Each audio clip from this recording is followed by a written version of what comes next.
Hey folks, Coach Danny here from the Online Basketball Academy, and today we are going to be looking at three baseline out of bounds basketball plays that have been used by NBA coaches. So we will show these plays on our diagram, draw them up, but we'll also show a video of them being used by the specific NBA coach. So three baseline out of bounds basketball plays right here used by NBA coaches.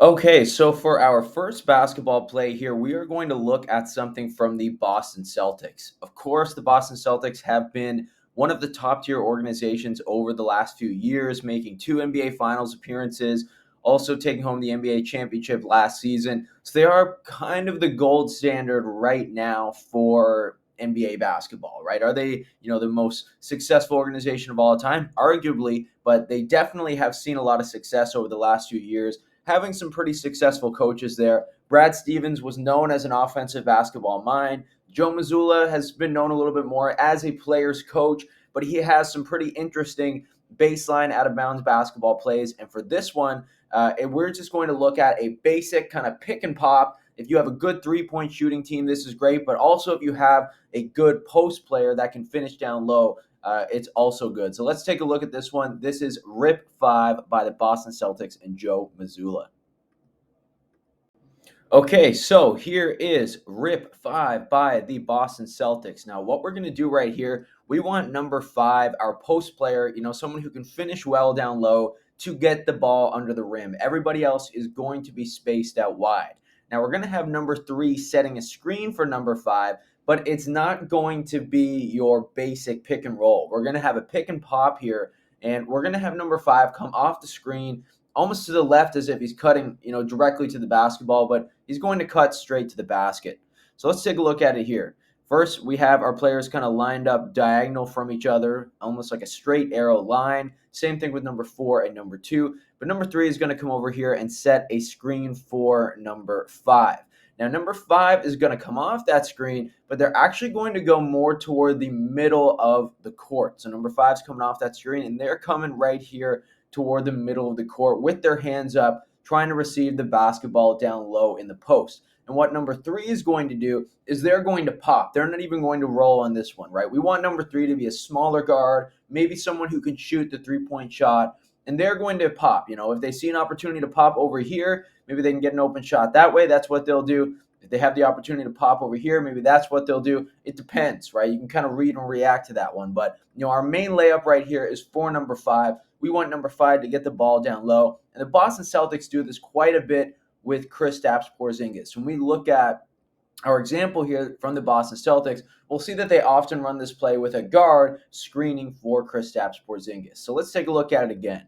Number 3 is setting that screen right here for number 5. Number 5 is kind of cutting this way, and then they're immediately going toward the middle with their hands up to try to get it down low in the post, whereas number 3 is going to pop, whether it's over here, to try to get, another option for a three-point shot. We have everybody spaced out except for number 5, who's going to try to receive that ball down low.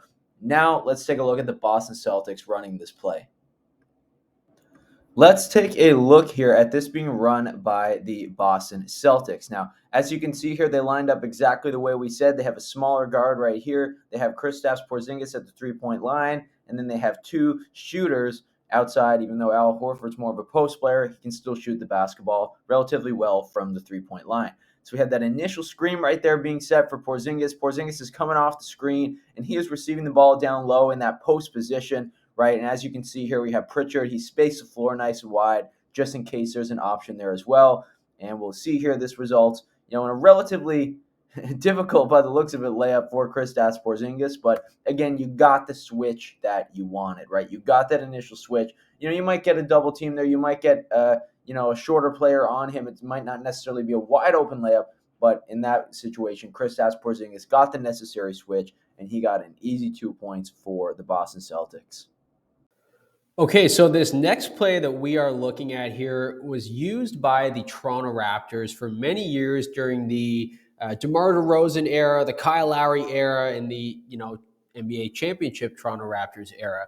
And basically what you're going to have here are multiple screens, a few stagger screens being set, as well as an Iverson cut here. to get either an open shot or a wide open layup. So let's take a look at this in the diagram first, and then we'll take a look at it being used in an NBA game. So first, what we're going to have is basically a lineup of players right here and one player at the three-point line above the free throw line. Now we're going to be getting to the ball to number 2, who's on the far side. And basically they're going to be running through each stagger screen and potentially getting either a wide open layup or a wide open shot. Depends what you want to do there, what your strengths are with your team. So to start this play, we're going to have number 3 kind of cut hard to the basket, see if we can get anything going there. Most likely we're not going to, but you never know. It's just a good initial option to get the play set. As that happens, if number 3 doesn't get the ball, they're going to continue moving and move out of the way. So they're more of a decoy, if anything. But if we do end up getting that first initial look, then great. But what we're actually looking for here is number 2, who is then going to continue moving all the way around the floor and curl about right here. So number 2 is making that curl, but as that's happening, number 4 is setting the first screen, and then number 5 is setting the stagger screen. So we have 2 screens being set there for number 2 on their way over to the basket. You're either going to get an open shot here, or number 2 can continue moving, potentially get a wide open layup. Okay, so let's look at that again. Let's reset. So let's bring number 3 up here to the three-point line. Let's bring number 2 back in our straight line. So again, we're going to start with number 3, looking for the basket. Can we cut right here? Can we look for it? If not, if we don't have an open layup there, we're just going to continue moving, right? As that happens, number 2 is cutting all the way over to the opposite side of the floor to about right here. But as that's happening, number 4 and number 5 are both setting 2 stagger screens on the way over for number 2. We're either going to get a wide open shot here or a layup for number 2. Now let's look at the Toronto Raptors run this play a few times back in the DeMar DeRozan and Kyle Lowry era. Okay, so here is the play being run by the Toronto Raptors. So let's take a look at it here. So we're going to have Kyle Lowry as the inbounder. He's calling the play. He's getting things set up. And as you can see, we have that straight line here. Corey Joseph is going to be the one receiving the basketball today. And as you can see here, Terrence Ross is going to make that initial cut that we talked about. So let's take a look. As we see Terrence Ross, he's making that cut. And Corey Joseph's making his way around using both of those screens.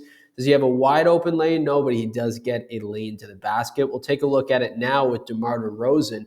As you can see, he already just got screened on right here by DeMarre Carroll. It looks like Terrence Ross, again, already made that first initial cut. Now we're getting the second screen for DeRozan. We get it right here. And now we're just going to get a wide open dunk there for DeMar DeRozan. Let's see if we can watch it one last time. So we're set up. The Toronto Raptors are in black and gold in this particular play. So let's see if we have that first cut here by Terrence Ross. Seems like they love to put him in that spot. Now we're going to have DeMar DeRozan making his way over, and he is going to get another layup, use that momentum for a layup. So even if you don't get, a wide open lane, it looks like you're going to get the necessary switches, with that combined with the momentum that you're going to have, having that player running through all the way to receive the ball, you're going to have, the ability to make a wide open layup.